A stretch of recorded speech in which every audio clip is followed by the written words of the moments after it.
The Chicago Bulls have made a signing. They signed Jalen Smith to a 3-year, $27 million deal. How will this affect the team moving forward? And is this a good signing? Let's talk about all that more on today's episode of the Windy City Breeze Sports Talk Daily.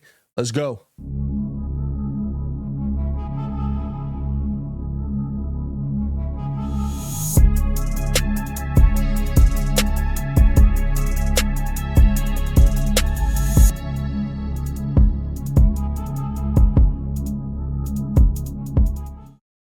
Now, if you are new to the channel, please hit that like button. Please subscribe to the page. We do talk Chicago sports daily on this channel. It's the only channel talking Chicago sports, how Chicago talks. So make sure that you get in tune with us, man.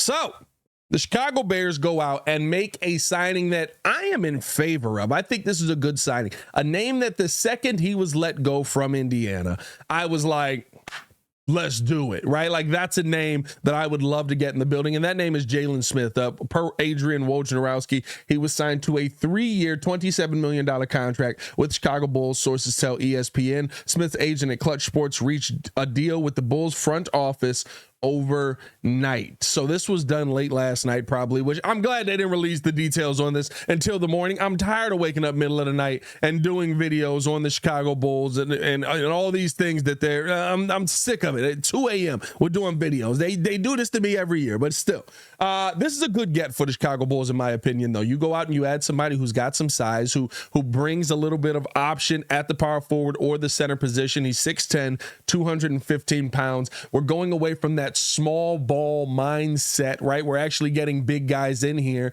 that can actually move the floor and run with the ball and be able to be efficient and all of those things. I think that this is a good get for the Chicago Bulls because, one, when you talk about a guy who in his time has had a very up and down career in Indiana, right? Gets to Indiana the first year. He was traded midseason from Phoenix, gets to Indiana that first year. They're playing him 24 minutes a game. And I thought the kid played phenomenal in his first real time as a starting, or he was still kind of back and forth, but for the most part off of the bench, but getting some more tick, right? 24 minutes a game in that time, 13.4 points, 1 block a game, which you love to see that. Was also able to rebound the ball, 7.6 rebounds per game, and then shot it at a 53% clip and 37% from the three-point line while taking the most threes of his career. So when he was given the opportunity, and it was only 22 games in Indiana, this was not a lot, right? This was him being traded from Phoenix to Indiana. It was not a ton, but in his limited moments in the NBA,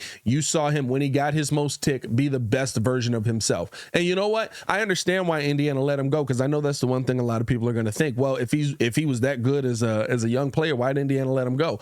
Well, you got better players over there in, right? You got a guy like Pascal Siakam in last season.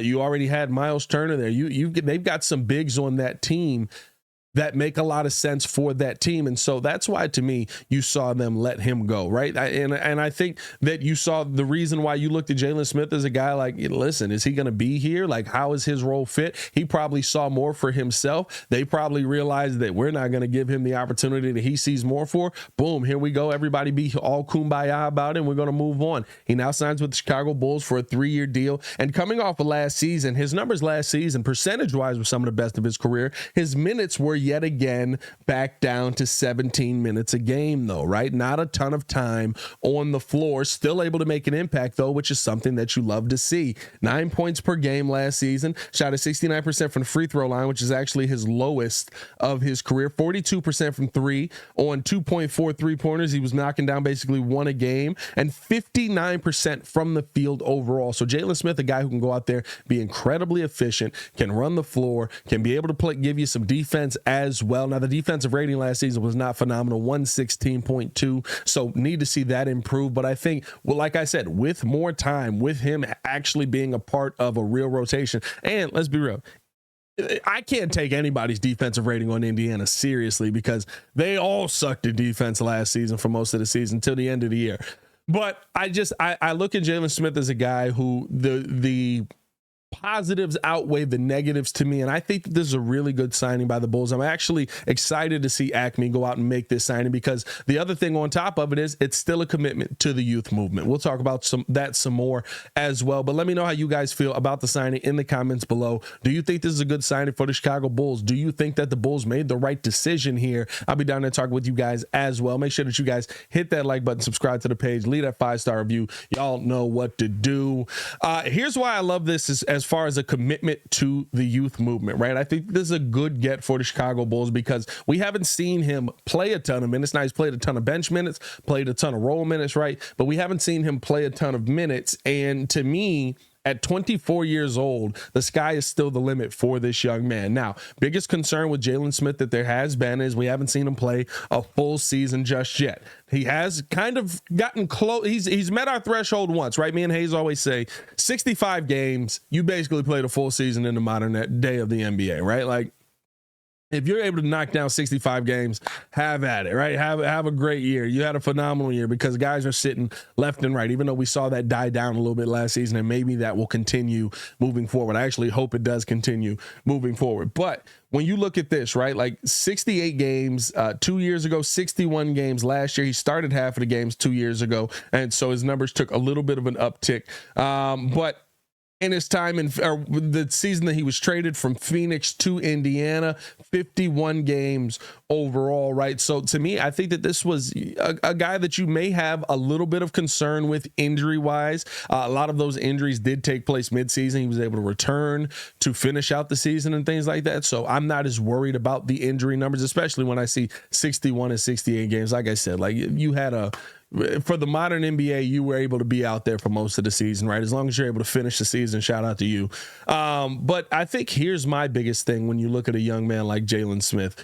You saw the numbers uptick. You saw the role that he can play on a team when he actually gets the opportunity to do that. And in Indiana, there were just too many. But you're not starting him ahead of Miles Turner right now. You're not starting him ahead of Pascal Siakam. So there wasn't that opportunity for him to do that. So you also look at, okay, moving forward now with the Bulls, what is his role going to be? Is he here to take Patrick Williams' job? Let me stop you there.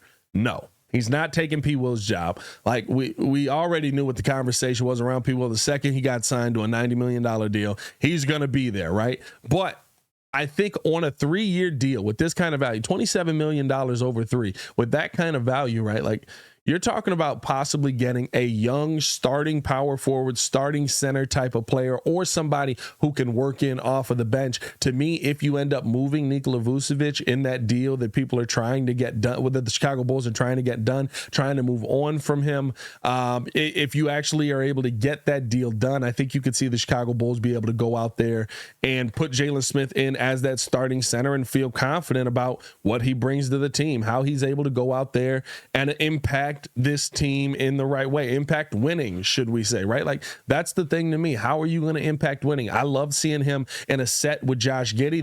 That's the first thing I imagine, being able to set some pick and rolls with him, being able to roll to the bucket and finish at the bucket strong. I think the Giddey opens up his game a little bit more as well, as far as being able to knock down the jump shot, knock down the mid-range. Those are things that you want to see him continue to add to his game. But to me, this is a phenomenal signing for the Bulls, and I think this is a big name. I'm not going to say a big name, but it's a piece that seems like it fits too perfect. And I'm just happy that the Bulls were able to actually go out there and get it. Like I said, let me know how you guys feel in the comments below. Let me know your thoughts. Do you feel like this is a good signing by the Chicago Bulls? Do you feel like this is another mid-level signing? It is what it is, right? He'll impact something on this team. Or do you feel like this is something that the Bulls actually benefited from? I'll be down there talking with you guys as well. I feel positive about this signing. I think you got this young man at a great value, and I think this young man still has a lot that he can show in this league. Let me know, like I said, your thoughts. As always, man, it's your boy, Pat the Designer, back at it again. Y'all stay safe out there, Chicago. See Red Nation, stand up. Peace.